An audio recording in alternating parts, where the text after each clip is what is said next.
Hey everybody, how'd you do? What I'm going to be doing tonight is somebody had asked about 2-fletch arrows, and for those of you who aren't familiar, here's my 2-fletch. I have one 2-fletch arrow left. I'll pick up the camera here. I'm going to walk over here where I have my quiver on the opposite side of the table. This is a 2-fletch arrow. This is what you might consider like an Eastern style 2-fletch. It's what it's commonly called. But, you know, a lot of tribes use arrows like this one right here. So this is a rivercane shaft, and it's been toasted up pretty good. But this one is turkey tail. So they're very soft feathers. You know, turkey tails usually aren't used for fletchings. And so, you know, the wings are preferable, in my own opinion. But for historical accuracy, you know, we use turkey tails like this in these 2-fletches. And so basically what this is you can see there that sinew wrap. These quills are folded. They're folded down. So they're tied on backwards at first, and then they are folded down, and then they're tied, wrapped on with sinew down here. And then, of course, those are glued in place. Those are dipped in hide glue, you know, sinew soaked in hide glue, and then allowed to dry. Now, sinew and hide glue both shrink tremendously as they dry, and so that creates a very, very tight bond. Let me set this camera back down. I actually have some sinew soaking in hide glue right there, so I've got a couple bundles of sinew like this one from previous hunts and whatnot, but I also have a bunch of turkey tail feathers. I have some Canada goose feathers here. Now I'm going to be using both of these in this video. I'm going to be making one Canada goose fletch and one turkey tail fletch. The turkey tails tend to be longer, and 2 fletches physically really catch a lot of air. They glide pretty well if you get them right, but they're very sensitive. I prefer to wet my quills a little bit before I tie them down. Some people don't do that, but I like to, because it stretches. It absorbs that water and it stretches, and I know that, you know, if that quill were to get wet, if I didn't, they would either bow a little bit, like that one kind of did, or, you know, they'll stretch out, but when they dry, they'll try to shrink up and they'll pull really tight to that shaft. And that's kind of what we want. So, and also too, I have some foreshaft material here, some viburnum, some ash, and then of course some other little pieces of locust right here. And so, you know, different things that we're going to be making these arrows with. Now this order, actually for 6 arrows, came from a good friend of mine who made me a sash just recently. And so I have some rivercane arrows here for that. So I straightened them up last night. Going to be fletching them today. Now, there we go. So foreshafts, the way that foreshafts work, this is a foreshaft. It's where we attach our point to, because the cane's fairly brittle. It's very strong. I understand there's a lot of people that, you know, that prefer to use no foreshaft, but for historical accuracy, I kind of have to. So that's the way that foreshafts work. They sit right in the front of that arrow like that, and that is what that does. You know, if it hits something, number one, it's just more material conservation than anything else, and practicality for switching out points quickly. So I can carry less arrows, but if this hits a deer and this goes in, this, as that deer's running, if you've ever broken an arrow because it's sticking out of the side of a deer, they still break. I mean, these arrows go in fairly deep. I mean, they don't go just to the foreshaft or anything, but this might wiggle out. This will fall out, and I've seen it happen. I've seen these arrows hit, stick, and then, you know, eventually fall out as that deer's running and catching on things. And so that opens up, you know, a pretty decent wound channel right there. So it's like stabbing something and pulling it out. But this stays in there, and, you know, this is what's going to be doing the real damage on the inside, apart from that initial impact. And so it's mainly a material conservation thing, so you can use less materials and less arrow shafts if you use foreshafts. So I'm going to be fletching this arrow here, and I'm also going to be fletching this arrow here, which is another one of those rivercane arrows like that one there. So those are smaller in diameter. You can see I got this one pretty straight. I really enjoy working with rivercane. You know, these are fairly decent. This is about 30-40 spine. For the type of bows that I shoot, you want weak-spined arrows. I shoot anywhere from 45 pounds to 60 pounds, depending on, you know, what it is that I wanna show. I do have heavier bows. I do make heavier bows, but you know, those are for special occasions. I can't shoot those at work. You know, they're just too dangerous. So I really don't ever go over 60 pounds showing people, you know, at work kind of what we do as far as what the average bow weight would be for like hunting. For war bows, and there's a lot of people who would you know, agree on this. You see lots of examples over 100 pounds and examples talking about things that bows only that draw weight can do. So one of the most famous examples here in North America would probably be the Ashmolean bows. And those are some examples over in the Oxford Museum. And those bows are massive, some of them. Like the largest one that I know of is literally like that at the middle. It's ginormous. And they're flat bows, technically, but they're rounded. So some of those bows have been altered. They're, you know, they can tell which ones have been scraped and which ones haven't. So some are about 45 pounds. Some are close to 160 pounds. So really, I mean, you see some extreme differences in how these bows work and what they're used for. Now, they talk about arrows being able to fly 200 paces, you know, and so, you know, that was recorded by the Spanish and the English, you know, both encountering people who had very large bows down in the Florida regions, down in the Alabama and Georgia regions, and also too in Virginia. So one famous example would be the Great Lord of Virginia drawing, engraving by de Bry and previously John White. And so both of those men, one of those men had been to America. John White had been to America, but de Bry had not. He was merely recreating the designs and the figures that he saw in John White's engravings. So, you know, we take a little bit more credibility in Mr. White's work because he actually spent time here in Virginia and America. For those of you who don't know, I am here in Williamsburg, Virginia. I work at Colonial Williamsburg.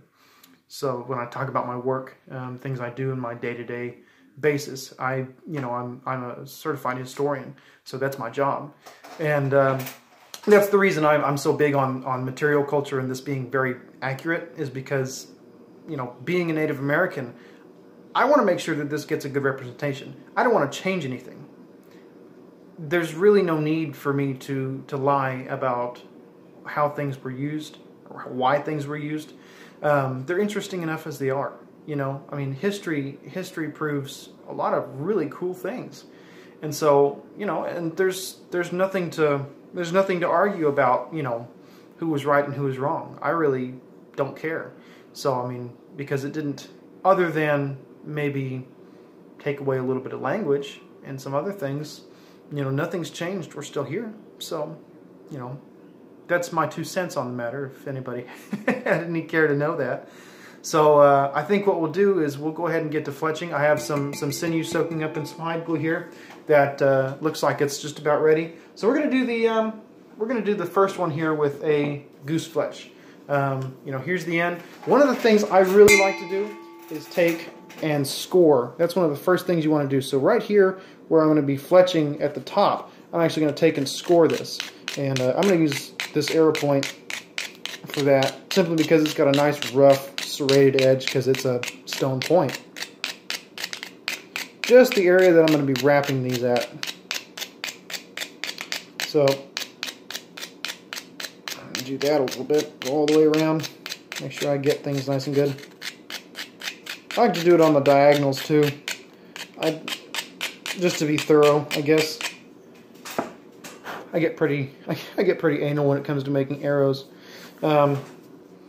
So let's see here. So these guys are going to be the Canada goose, and pick out some good ones here. I got a bunch of them. I had a couple geese that I had killed last year, and some other buddies that goose hunt. I'm originally from Oklahoma, and so goose hunting is a big sport down there. Got these guys look good. So these are the goose feathers that we're going to use. It's important that they're the same. They're from the same side, or the same. You know, in case these are wing feathers, tail feathers. In my opinion, tail feathers work better because they are flat. These have a little bit of a curve to them. They're easier to work with, the flat ones are. So if I was to use one of these guys as a fletching, you can see that that's pretty straight, you know, compared to that. So I prefer to use the tail feathers, but it is also accurate to be using, you know, these Canada goose feathers. Now I'm going to take my my 18th century period scissors here. I'm going to trim off the bottom end of the quill, and then I'm also going to take and tear that side. I'm going to tear that off about halfway. So that's what kind of starts the process of making these 2 fletch arrows. So then I'll take and trim this down just a little bit. What I'm going to do is I'm going to actually take and cut this to about right here or so, and let's see if I can show you what I'm talking about here. I like to cut not necessarily right on the quill, but I like to cut close to it. You know, it's it kind of helps in the wrapping process. So that right there, I'm going to repeat that on the other side to get it nice and flush. There we go. Okay, so we got that cut. So that's our little tab. That's what we're going to be folding down. Now we also cut these at a 90-degree angle like that on both sides. So there we go. This one's got a little bit of a tear in that one, but it shouldn't affect it too badly. So that's what we're left with. Then I also trim these down. There's what they call a grease line on these feathers. See that sort of line that runs right there? That's called the grease line. It's not necessarily grease, it's just a difference in thickness of the feather.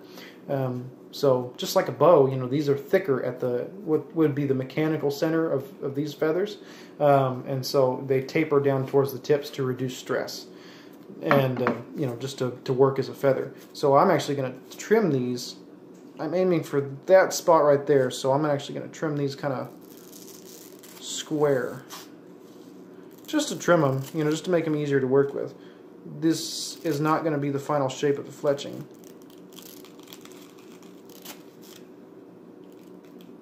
Okay, there we go.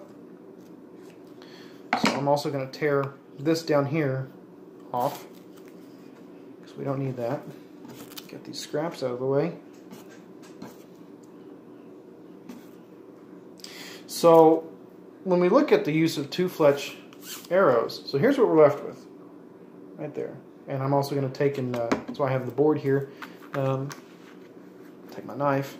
I'm actually going to split this quill right in the middle at that area we just trimmed. There we go. And so what we have now is this quill here in the middle is split. So let's take my knife and pop that up. So that right there, that is what's going to be lying flat on the arrow. You know, we can just kind of peel this back and it breaks off after a little while. So that's what we're left with right here. And I'm going to take and scrape this down, you know, so that way it'll lay much flatter. I've worked the quills wet before, and that seems to do pretty good. I enjoyed that. So, you know, and like I said here, I just kind of scrape that flatter, so that way it lays down against the shaft. Yep. Oh, I don't want to cut my necklace off there. So that's what we're left with. So we'll go ahead and make the other one just like this. It's very important, like I said before, that we make these as perfect as we can. You know, as human beings, we obviously make mistakes. There we go. So we'll go ahead and repeat this process all over again. What I like to do is actually take the feathers and lay them right on top of one another, and do it that way. So I can take and peel that. And those feathers really just peel right off. So there's that one, and then make sure that we get the, and that's really, after you get that first one down, it's really just a matter of lining it up and making your cuts and doing the other side. And like I said, we'll trim these to their final dimensions, you know. So that side's right here is kind of your template for the other side, because I'm going to take this right here and just trim along the same as I did over there. So that looks pretty familiar. You can cut that off, a 90-degree angle. You can cut this off, 90-degree angle. Careful not to cut your quill on that, because I've had that happen before. Basically, just ruin the feather. You could take and, like, you know, split it and turn it into a 3-fletch if you wanted to. But right here, we're getting that side pretty good. I'm going to take and peel that at the same level as the other one. So this is what we're left with. And then take and trim it down.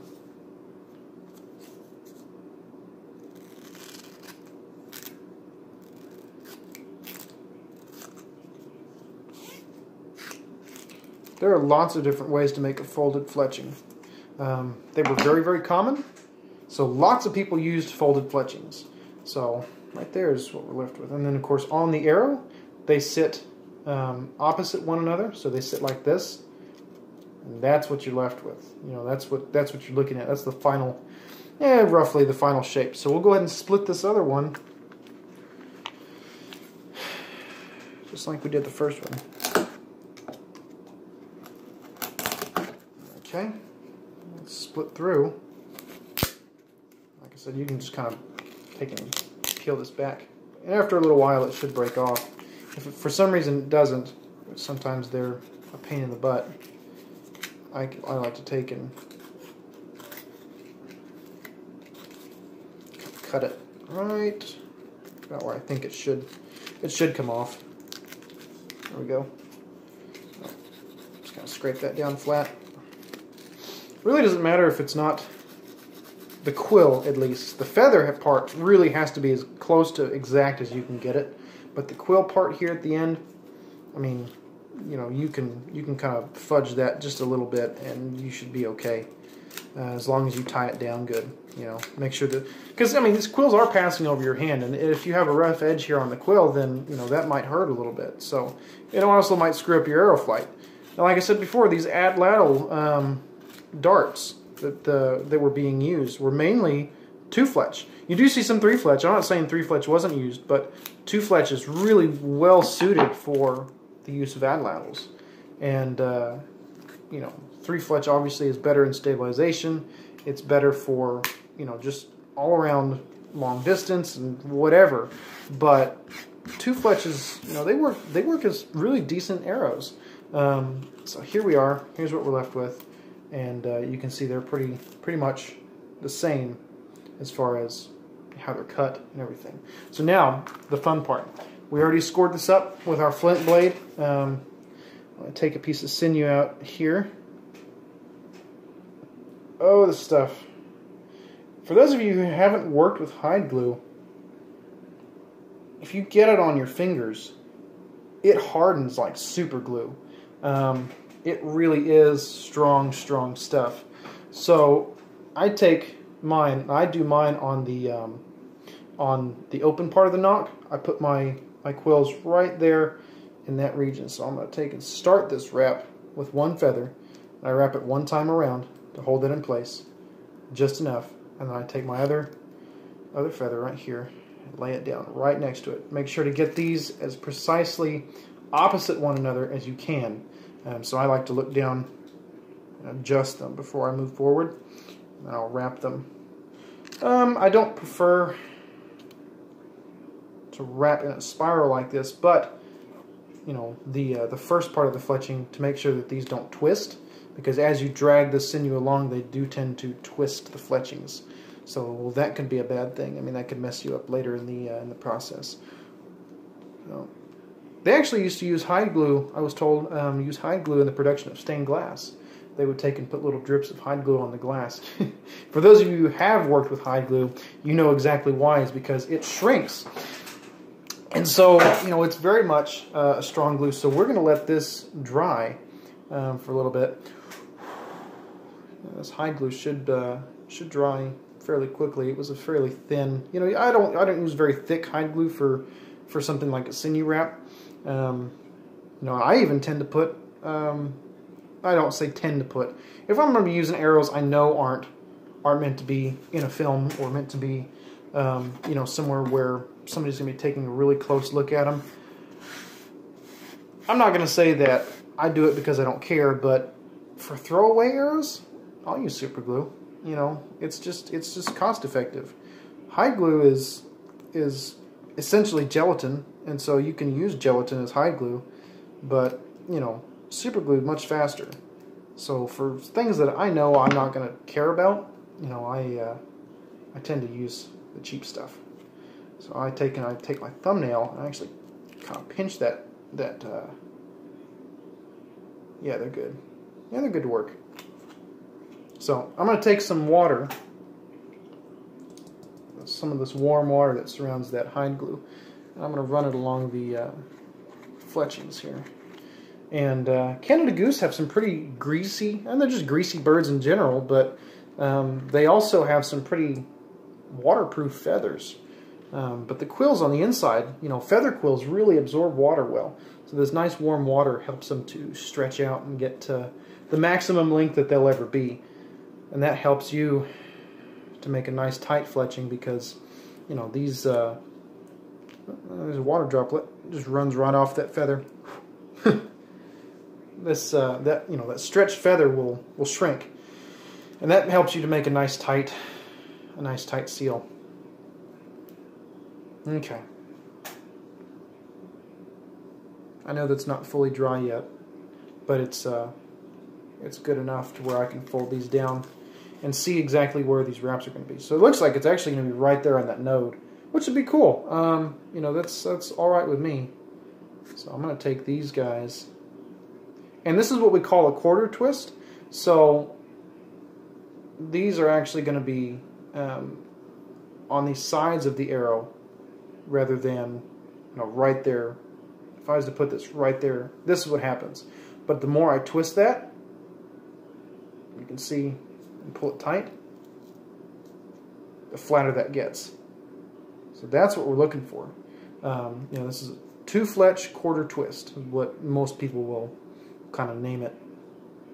So a very, very simple, very common style of fletching.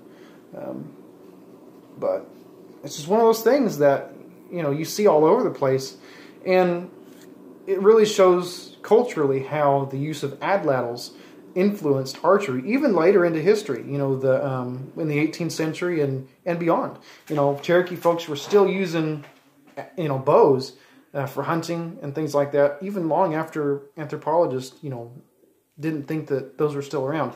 I like to, one note, really quick, I like to score the feathers here as I'm, you know, that I'm going to wrap, so that the sinew binds to those pretty well. So just to give them something to bite on. So I'm going to mark this right about there, and then I'm going to score this all up. And you can score as little or as much as you like. You know, I wouldn't suggest damaging the structural integrity of the cane, but you know, a little bit deeper scoring might help those wrappings to stick better.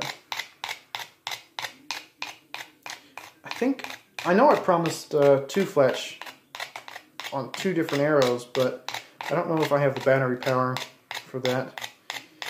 And this is already a 23-minute video, so that should be good. So we'll take another piece of this this sinew here. Where's that other quill? I scratched that one up. Fold this one down and see what we got.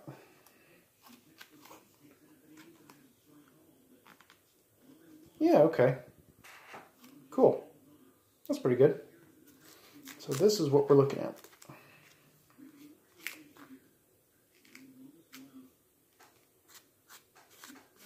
That's what we're looking at. So that, my friends, is a 2-fletch quarter twist. It's a little bigger up here than it is at the front. That's because, you know, these are kind of tightened up a little bit. I will trim these. I will trim these outer feathers down, and so, you know, they're going to be kind of narrower, maybe about, you know, 1/8 of an inch, 1/4 of an inch, cut down a little bit more. So we'll see if we can't get these wrapped on here. Oh, I got to squeegee this hide glue out. I really enjoy doing arrows for people, and I just enjoy building arrows in general.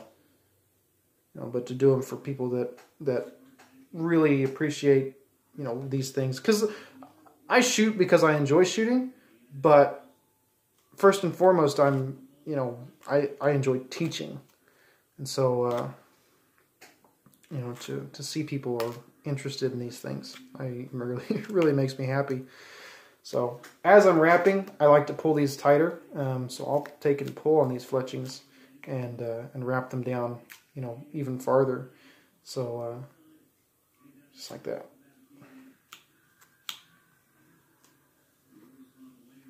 It's always good to have several more pieces of sinew than you think you'll need. I mean, just as a general rule with anything, that's a good idea. But this first wrapping of sinew here really is just to get that on. So there's those. I'm going to take and twist these up so you can see how they're sitting now. See how open they are? Watch what happens when I twist these and pull them. Look at that. So as close as I can get them to the shaft as possible. That's what I'm aiming for. Let's take and twist these another time and pull them down.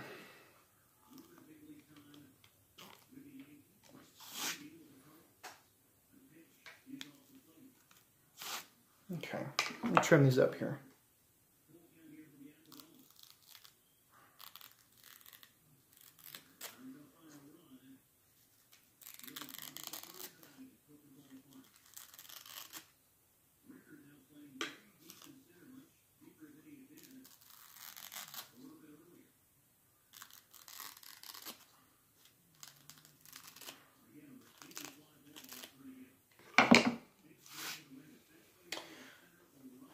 Right there is a 2 fletch quarter twist. That's pretty good. Like I said, I prefer to use the tail feathers rather than the wing feathers, but I don't think I have enough tail feathers to do all 6 of these arrows, and I know I've got enough goose feathers. I just found these guys the other day when I was searching through a box from back home. Pull those tight. Wrap these down with some more. Another piece of sinew. I think I'll make this the end of the video. Just finishing up this arrow. And, obviously you got to allow for these to dry. These are, the sinew has to cure with that hide glue. Hide glue does, it's an animal glue. It's hide glue. It's water soluble. So if these get wet, obviously that hide glue will return to its natural state, which is dissolved.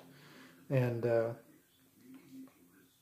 so I like to put a little bit of bear grease over the top of them, or something, at least something to keep these from absorbing water too much.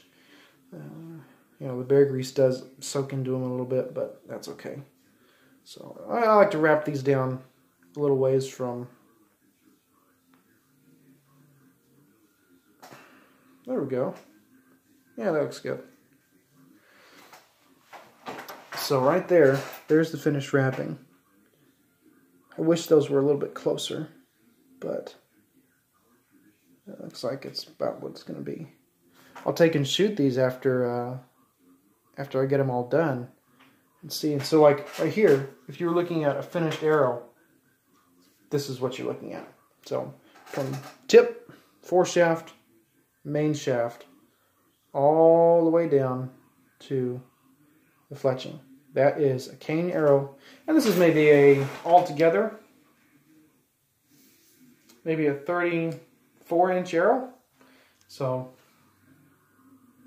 you're looking at something that you'd be able to draw fairly far.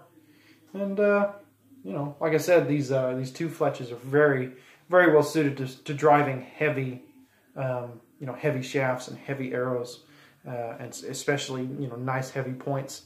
So, because they create a lot of drag.